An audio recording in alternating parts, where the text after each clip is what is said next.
Following the canonical storyline, we can see that beyond receiving orders from the god of destruction, Frieza had already decided to destroy planet Vegeta in order to prevent a potential uprising that could become a bigger problem in the future. This fact is confirmed in the Dragon Ball Super Broly movie. It is important to note that this theory unfolds minutes before the destruction of planet Vegeta. With that said, let's begin. In this theory, Frieza is not wearing his scouter during the conversation with Kikuno. After Frieza informed Kikuno of his plan to wipe out the Saiyans, Kikuno responded by pointing out that doing so would reduce his army by half. This made Frieza hesitate and reconsider his decision, realizing that perhaps eliminating the Saiyans wasn't the wisest move. There were still many planets difficult to conquer, and the soldiers left in his ranks after wiping out the Saiyans would likely be too weak to handle such missions. At that moment, Frieza told Kikuno that he would change their plans, admitting that Kikuno had made a valid point. This led Kikuno to ask what Frieza intended to do now, since he had already summoned the Saiyans back to planet Vegeta. Frieza calmly replied that he would go through with his communication and land on planet Vegeta under the pretense of selecting the strongest Saiyan warriors to become part of his personal squad aboard his ship. He claimed he needed to replace some of his current soldiers due to their extremely low power levels. Kikuno quietly wondered if this was truly a good idea. Frieza, almost whispering, reassured him that he would not let his guard down with the Saiyans. The best way to control them was through the scouters.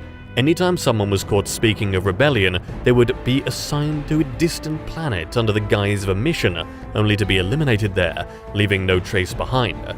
The official report would claim that the Saiyan had died in battle, effectively suppressing any potential uprising without raising suspicion.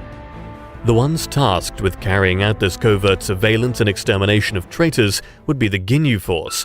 They would monitor the Saiyans using the scouters, conduct surprise visits, and patrol the space surrounding planet Vegeta, while the Emperor himself focused on other affairs across the galaxy. Moments later, Frieza landed on planet Vegeta. His arrival was met with immediate attention from the Saiyans, and he informed them that he needed a few elite-class Saiyans to join his crew. He claimed he was making some adjustments to his personnel aboard his ship. King Vegeta, seeing this as an opportunity, ordered some of his best warriors to accompany Frieza. Frieza accepted the group of Saiyans, boarded his ship, and before departing informed King Vegeta that the Ginyu Force would oversee the missions going forward. They would be responsible for relaying instructions and assigning planets to invade, as Frieza no longer had the time to visit planet Vegeta regularly. As a group of Saiyans boarded the ship with smiles on their faces, Frieza quietly muttered, "It's time to go," and ordered the ship to take off. Meanwhile, the Saiyans on planet Vegeta returned to their daily tasks and homes. That day, no invasion orders were issued. Among those returning home was Bardock. As soon as he arrived, he removed his scouter and began a conversation with Gine. She insisted that his assumption about Frieza destroying the Saiyans was wrong and urged him to focus on finding Kakarot. Bardock, sighing, whispered that it would be impossible at the moment. For now, they had to wait. With the Ginyu Force now supervising all missions and scouter transmissions, any unauthorized departure from the planet could be seen as treason. The order was clear: all Saiyans were to remain on planet Vegeta, and sending a low-class infant off-world would be highly suspicious. Still, Bardock reassured her Earth was a low-level planet, and Kakarot would be able to grow up there without issues. Gina then expressed her desire to go with her son. Bardock replied that he would bring Kakarot back himself when the time was right. Doing so now would be madness. As time passed, Frieza's empire continued to expand across the universe, growing stronger thanks to the Saiyans' battles and the Zenkai boosts they received after each skirmish. Back on Earth, events unfolded just as they did in the original story. Frieza never took an interest in Earth because his territory lay far from that planet. One morning, Bardock left his home after receiving orders to invade planet L400 with his squad. As he said goodbye to Gine, she asked if he could find a way to sneak Kakarot back to planet Vegeta. Bardock promised he'd try his best. He put on his scouter and headed for the launch bay, where he and his team boarded their ships and set off toward their assigned target, excitedly chatting about how fun the mission would be. Far from planet Vegeta, Raccoon was in the middle of annihilating a squad of Saiyans on planet New. They had been overheard talking about rebelling against Frieza during an invasion mission. Tired of serving someone who constantly humiliated them, they wanted to prove to everyone that the Emperor was nothing but a weakling, a thought that ultimately doomed them. This squad had long been under surveillance for their rebellious conversations. That's why they were sent to a distant planet and assigned to Recoome through Captain Ginyu. With a sadistic grin, Recoome shattered their bones one by one. Then he extended his right arm and unleashed a barrage of ki blasts, vaporizing the entire squad of Saiyans. Once the extermination was complete, Recoome returned to his ship and began the journey back to planet Vegeta. Days later, Bardock and his squad landed on planet L400 and immediately began executing their mission. Meanwhile, back on planet Vegeta, Gine ran into an old friend, Fasha. After greeting each other and chatting about their home lives, Fasha brought up something she overheard from her partner while he was talking with his squad. He had mentioned the idea of a possible rebellion.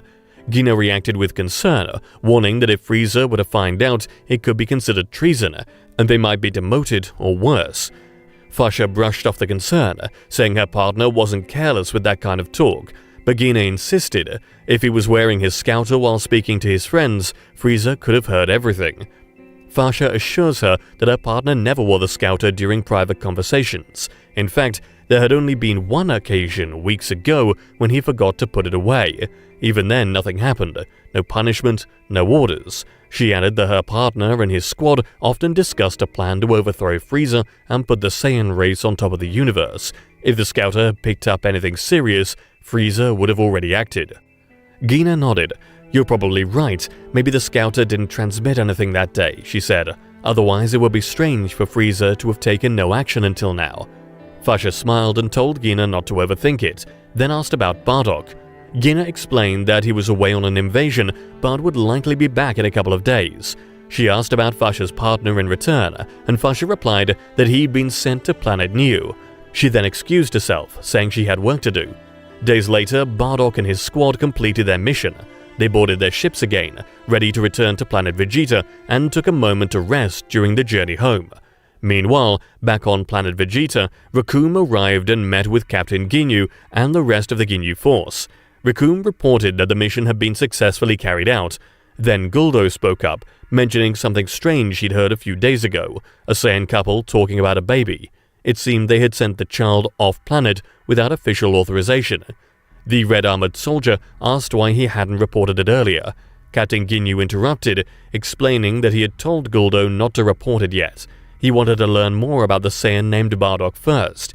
It would be foolish to kill Saiyans indiscriminately, as that could raise suspicion among the rest of their kind and potentially spark a full-scale revolt. Saiyans were still the best soldiers in Frieza's empire, and they couldn't afford to lose their trust. Berta added that Saiyans were foolish enough to speak carelessly while wearing their scouters, but Gulda replied that it was unlikely Bardock had been wearing his at the time. The voices were faint, as if coming from far away, or perhaps blocked by some kind of metal.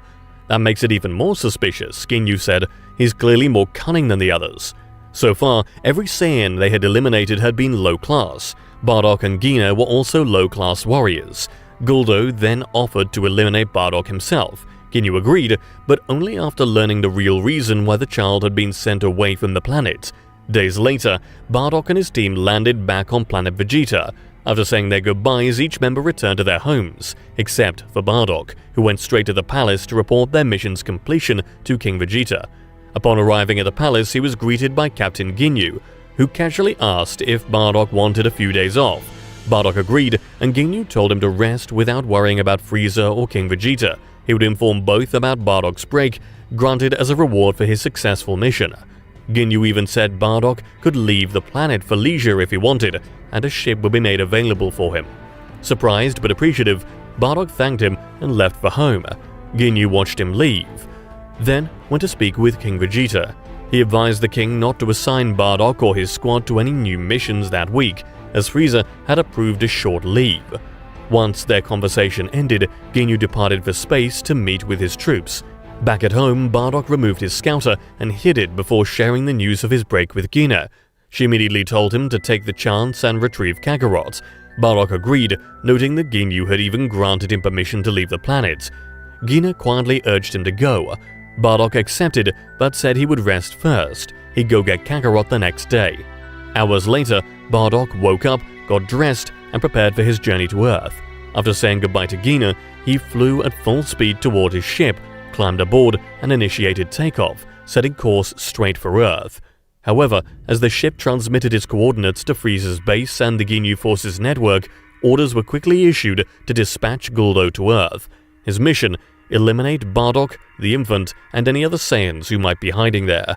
The assumption was that if Bardock had sent a baby to that planet, there could be a group of Saiyan refugees there, possibly plotting a counterattack. By this point, it was common knowledge that Saiyans grew stronger after each battle, making them a growing threat. Days later, Bardock landed on Earth. He was surprised by how peaceful the planet was, having expected to find it ravaged or destroyed. The calm environment caught him off guard. He began scouting the planet, looking for his son, amazed at how serene everything felt. Eventually, his scouter picked up 2 strong power levels. He followed the signal and saw from the sky a young man who looked exactly like him. Bardock immediately recognized him. His son, Kakarot, engaged in battle with a green-skinned opponent. Rather than interrupt the fight, Bardock quietly smiled and flew back to his ship to rest. What Bardock didn't know was that Goku and the others had sensed his ki, but since it flared up and disappeared so quickly, they dismissed it. Meanwhile, Guldo landed on Earth and began searching for Bardock and the supposed hidden Saiyans. From above, he eventually spotted Bardock's ship and moved in. Bardock, alerted by his scouter, stepped outside and looked at the sky. When he saw Guldo, he simply asked, "What are you doing here?" "You and your little group of Saiyan friends will die today," Guldo replied. "There's no group. I'm alone," Bardock answered. Annoyed by the contradiction, Guldo launched into an attack. Bardock tried to dodge his blows, but Guldo managed to trap him using his time-freezing technique. Immobilized, Bardock was pummeled by a flurry of blows, severely wounding him. Far away, Goku continued his match and couldn't afford to break his focus. Back on the battlefield, Bardock, filled with frustration, exploded with rage and let out a scream, releasing a massive surge of energy that shattered Guldo's paralysis. He broke free, landed a powerful punch to Guldo's face, and sent him flying. The spike in power was so immense that Goku and his friends instantly felt it. The pressure from the 2 high-level energies caused them all to feel uneasy. Goku considered going to investigate, but his opponent wasn't going to let him leave so easily. Meanwhile, Bardock and Guldo continued their fight. Bardock was clearly growing irritated by the time-freezing technique. At one point, Bardock questioned why Guldo was attacking him. "I'm just following Frieza's orders," Guldo replied. Bardock doubted that. "That doesn't make sense. I haven't done anything." "You don't need to know more," Guldo snapped. "I'm just here to finish the job." He then struck Bardock in the stomach, sending him flying. As Bardock crashed to the ground, Guldo whispered, "It's time to end this." He stopped time again to charge a final attack, holding his breath. When his lungs finally gave out, he released the technique and fired his energy blast. But Bardock reacted just in time. With great effort, he barely dodged the blast and counterattacked with pure fury, charging at Guldo and slamming a punch into his gut, piercing him completely. Without hesitation, Bardock unleashed his most powerful technique, obliterating Guldo's body in a blinding explosion of energy. The battle over, Bardock collapsed to the ground, exhausted. He removed his scouter and crushed it, lying on his back and thinking about everything Guldo had said. Slowly, it began to make sense. Captain Ginyu's sudden kindness, the unexplained disappearances of Saiyan warriors on planet Vegeta. It became clear to him Frieza never had any intention of making peace with them. Wounded and breathless, Bardock sighed and climbed back into his ship, setting course for planet Vegeta. He murmured to himself that now wasn't the right time to bring Kakarot back. Earth was safer. He had realized just how dangerous Frieza truly was. As the ship soared through space, Bardock recovered from his injuries and thought about his mistake. Going to Earth might have endangered his son. If they knew there was a Saiyan on Earth, they might attack again. Bardock came to one conclusion: the only option now was rebellion. If Guldo had tried to kill him, others would surely follow. The only way to protect Kakarot and the entire Saiyan race was to eliminate Frieza. Days later, Bardock returned to planet Vegeta. From a distance, Captain Ginyu watched him with a disappointed expression. He had hoped Guldo would complete the mission. But now that Bardock was back alive, Ginyu couldn't make a move. Frieza had been clear.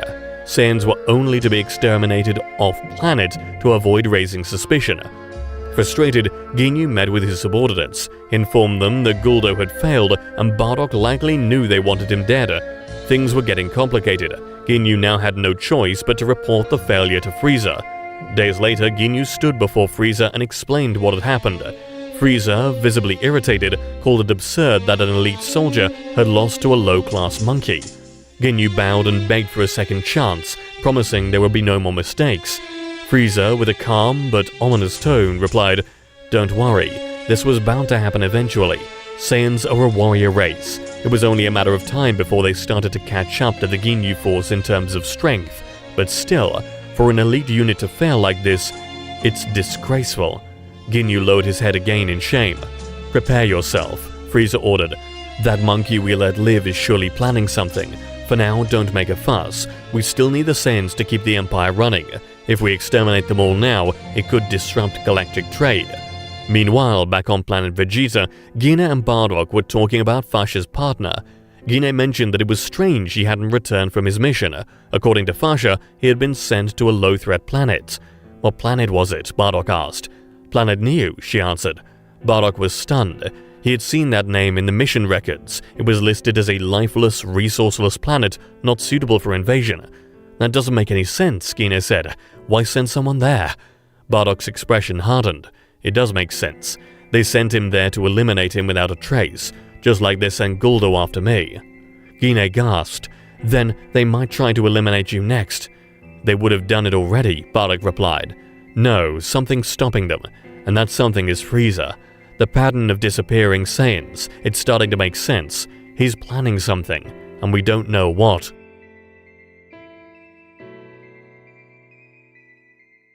Not long after, Captain Ginyu reappeared alongside King Vegeta. He informed the king that Frieza would be visiting soon to discuss the payments for the Saiyans' planetary invasions. King Vegeta began preparing a royal welcome for the Emperor. Meanwhile on Earth, things remained exactly as in the original story. Since no one could identify where that sudden spike of ki had come from, they assumed it wasn't important and resumed their training. In this version of events, Bardock had little to no communication with Raditz, who would also end up on Earth eventually. He wanted to bring his younger brother Kakarot into his squad alongside Vegeta, believing it would be safer for him than being placed in some random team, especially considering Kakarot's low power level at birth. At this point, the Saiyan saga would unfold more or less the same. Elsewhere at the Ginyu Force base, the squad discussed their next move. They decided their priority was to gather more intel from Bardock. There was a growing suspicion that he might be the head of a special unit hiding on Earth. It would be risky to attack without knowing for sure. Back on planet Vegeta, Bardock went to meet with King Vegeta. Upon arrival, he gave the king a signal to remove his scouter and place it somewhere far from the room. King Vegeta nodded and ordered one of his guards to take the scouter away. Once done, he turned to Bardock and asked, "What is it you wanted to speak about?" Bardock explained that he had been attacked by Guldo without warning or justification. The king was surprised. Such an act could easily be interpreted as treason. Bardock had fulfilled every mission assigned to him. It made no sense to eliminate a loyal soldier. Bardock then shared his theory. Frieza was planning to wipe them all out eventually. He pointed out how the Saiyans, who had shown rapid increases in power, were mysteriously disappearing. At this rate, there would be no room for growth or evolution for their race. "I've considered that," King Vegeta admitted, "but it doesn't matter. The only thing that matters now is staying on Frieza's good side." Disappointed, Bardock left the chamber, but later the king began to think more seriously about Bardock's warning. If Frieza truly intended to maintain peace with the Saiyans, why eliminate them over something as trivial as power increases? Deep down, he suspected Frieza was afraid of being surpassed. If his fear is that great, the king thought, then perhaps it's better we silence him before he eliminates our best warriors. Meanwhile, in space, Frieza was speaking with Zarbon and Dodoria. "The time has come," Frieza said with a cold smile. "We'll pay planet Vegeta a visit. My plan is going exactly as expected. It was inevitable that the Saiyans would eventually rival the Ginyu Force's power levels. The day has come to find out who's truly loyal to the #1 emperor in the universe." Back on planet Vegeta, King Vegeta gave an unexpected order: summon the entire Saiyan army to the palace. The sheer scale of the gathering surprised even the Ginyu Force. Recoome suggested they stop the meeting, arguing that it was unauthorized, but Ginyu interrupted. "We wait for Frieza. Let's put the investigation on Bardock and the others on hold for now." Days later, the full Saiyan army stood assembled before King Vegeta. They had all arrived without their scouters as instructed. The king addressed them with a powerful declaration. "The time for rebellion has come. We've endured too many years of slavery. We've lost countless warriors to senseless deaths. If Frieza truly distrusts us this much, then we should no longer serve him. The only way to secure our future is to fight together, here and now." His words sent a wave of murmurs through the ranks: doubt, hope, fear, determination. King Vegeta looked out into the distance and saw the Ginyu Force watching from afar. Turning back to his army, he declared, "We must kill Frieza the moment he arrives." The soldiers roared in agreement, ready to defend their king and their race. At this point, Prince Vegeta showed no interest in the uprising. He had long suspected that the Saiyans weren't yet strong enough to defeat Frieza. He chose to stay out of it, continuing his personal missions as seen in the original story. Meanwhile, Bardock began preparing for the rebellion, standing with the gathered Saiyan warriors. King Vegeta met with his most trusted captains in private. "I've already told my son not to interfere in this war," he said. "Now I want you to begin evacuating all non-military Saiyans. Separate at least 1,000 elite warriors and send them to distant planets. If we lose this battle, they must survive. They'll train, grow stronger, and one day reunite with the prince to avenge us." The captains nodded and swiftly began executing the evacuation plan. Days later, Frieza arrived. King Vegeta greeted him with a respectful bow, pretending to still serve him. "No need for that," Frieza said. "I come in peace to discuss business." The Ginyu Force appeared soon after, informing Frieza about the king's intentions to betray him. Frieza, unfazed, smiled and said, "Let's not resort to violence. We can still work out a deal." King Vegeta clenched his fists in silent rage. The Emperor dared to speak of peace while being the first to break any agreement. Suddenly, King Vegeta raised his voice and shouted the signal. The Saiyan army launched their surprise attack on Frieza's ship and his soldiers. The numerical and power advantage was overwhelming. Frieza's men fell one after another, save for the Saiyans still loyal to him. Caught in the chaos, Frieza tried to hold back, dodging blows while ordering the Ginyu Force to protect the ship. King Vegeta, seeing the momentum in their favor, created an artificial moon. Several Saiyans transformed into great apes or Ozurus, further tipping the balance of the battle. The tide quickly turned into a disaster for Frieza, but when cornered, the Emperor's rage exploded. "You're all traitors," he roared. "I'll destroy this planet, along with every last one of you." At that moment, several Saiyans hesitated. Some even turned against King Vegeta, siding with Frieza out of fear. Frieza seized the opportunity and ordered them to attack their own kin, sparking a civil war among the Saiyans themselves. In the middle of the chaos, Frieza confronted King Vegeta, exchanging fierce words before trying to strike him. Suddenly, more Saiyans launched ki blasts at Frieza from afar. Explosions erupted across the battlefield. Planet Vegeta trembled under the pressure of the clashing powers. Elsewhere, Captain Ginyu raged over the deaths of Recoome, Jace, and Berta, slain by the more powerful Great Apes under King Vegeta's command. Minutes later, Frieza contacted Ginyu through the scouter. "Prepare yourself," he said. "This battle must be won. Cover me. I'm going to transform." Ginyu complied, shielding the Emperor as he began to power up. Moments later, Frieza revealed his final form. The air itself turned heavy. The Saiyans, even the Great Apes, were paralyzed by the immense pressure of his energy. Without a word, Frieza pointed a single finger at King Vegeta and fired a death beam straight through his skull, killing him instantly. Then he turned on the remaining rebel Saiyans, wiping them out one by one, all while grinning with pleasure. Hours later, Frieza stood victorious. Around him, a group of surviving Saiyans, those who had chosen to side with him, stood, de-transformed, bowing before the Emperor. Frieza praised them for their loyalty and told them that from now on they would accompany him on his travels throughout the universe. But before departing, he asked them to exit the planet. Outside, he had summoned an emergency ship. Once they boarded their vessels, Frieza, without hesitation, launched a massive supernova towards planet Vegeta, obliterating what remained of it and all the Saiyans who were still alive and wounded. At this point in the story, Frieza had no idea that there were survivors beyond the Loyalists and the elite warriors Vegeta, Nappa, and Raditz. Meanwhile, on a distant planet, Bardock and Gina were speaking with a group of Saiyans who had been evacuated. The leading general advised against returning to planet Vegeta. The king's orders were clear, the general said. If he wins the battle, he'll send for us. Until then, we wait. Bardock remained silent, trying to understand the strategy behind it all. Several days later, a team of scouts returned with grim news. The planet had been reduced to floating debris. The destruction of planet Vegeta was complete. The message sent shockwaves through the survivors. "We have to avenge the king," shouted one of the Saiyans. "No," the general replied. "It's too risky right now. We must train until we're strong enough. The king's final order was clear. We can't fail again. If they were defeated, we must ensure we aren't." From that moment on, the survivors focused entirely on training. Even the women participated in the rigorous sessions. Day by day, their strength grew. Zenkai boosts became common, and their determination to one day challenge Frieza hardened like steel. Bardock, however, wouldn't let Gina return to Earth. He explained that until Frieza was dealt with, Kakarot's life would always be in danger. "If we don't stop him," Bardock said, "he'll kill everyone, including Kakarot." Time passed. Meanwhile, back on Earth, Goku had just defeated Vegeta, mirroring the events of the original timeline. But now, there was one key difference. Captain Ginyu had begun forming a new Ginyu force, this time made up of elite Saiyans who had remained loyal to Frieza.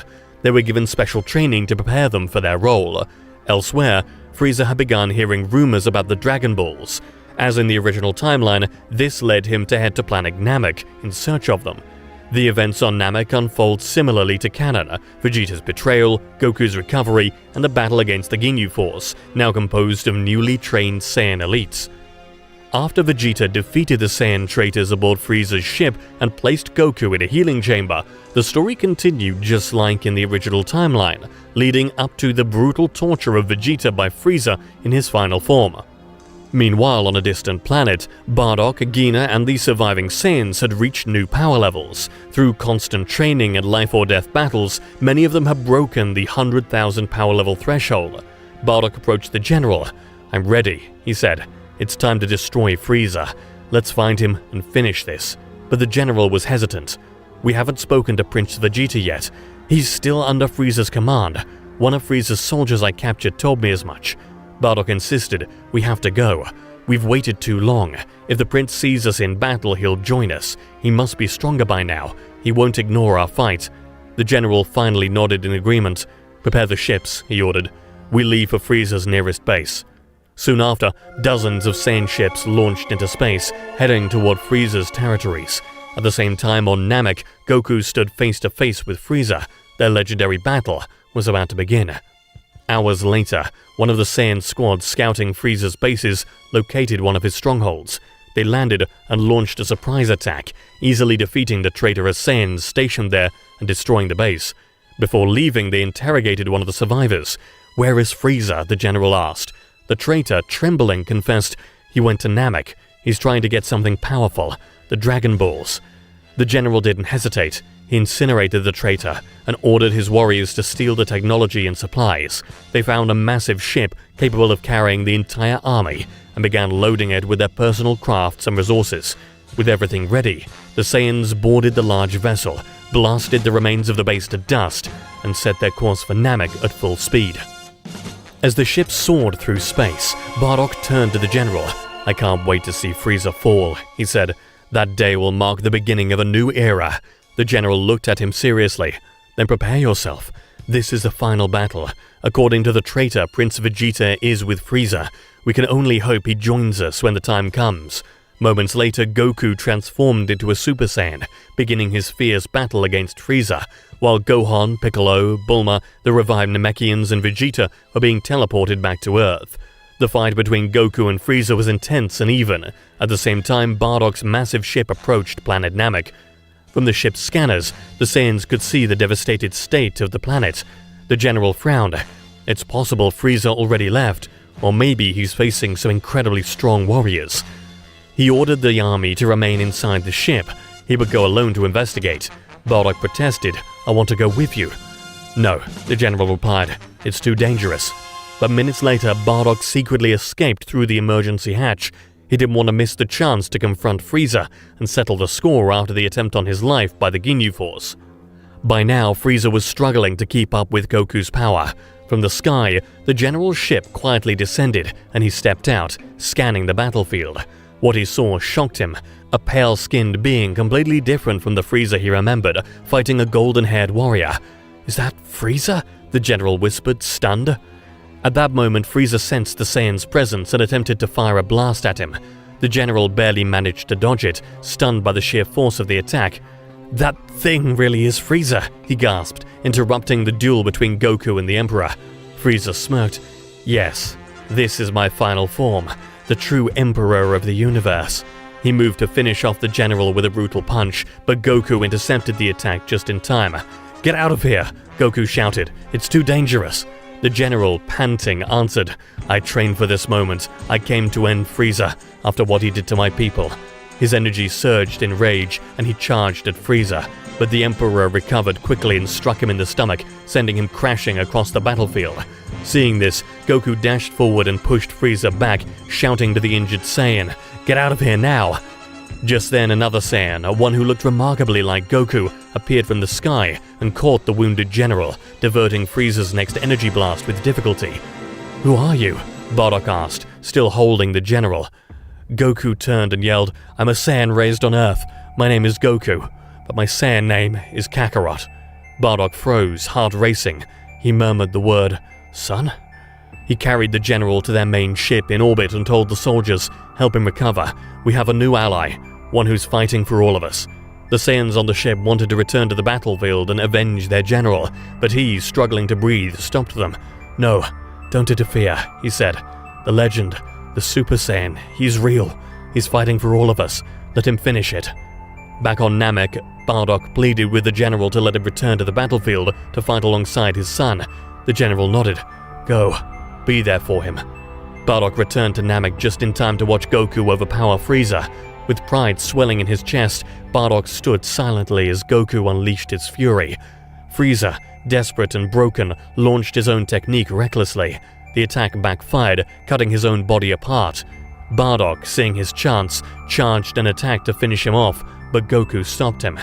"It's not fair to kill someone who can't fight back," he said, floating down beside the dying tyrant. Instead of finishing him, Goku offered Frieza energy and told him to save himself. He turned to Bardock. "No matter your reasons for being here, this planet is about to explode. You should leave." Bardock asked, "How are you going to escape?" "I'll figure something out," Goku said with a smirk. Frieza tried to kill Goku with a final energy blast, but Goku countered it, finally vaporizing him. Bardock then shouted, "Follow me. I have a ship parked outside Namek. We can make it." Goku, sensing the urgency and trusting the stranger despite not knowing who he was, followed him through space.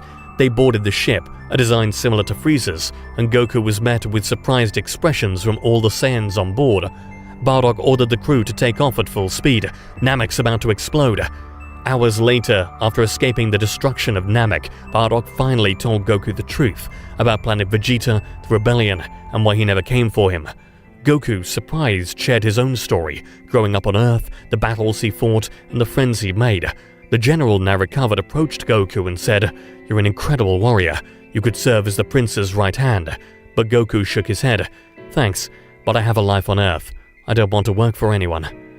Later, the ship landed on the Saiyan refuge planet. Goku looked back at the warriors who had stayed loyal to Frieza.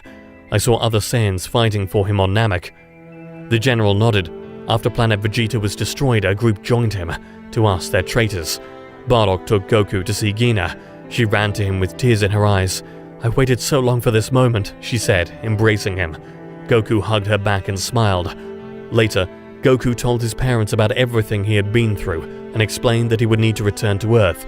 His friends were surely waiting.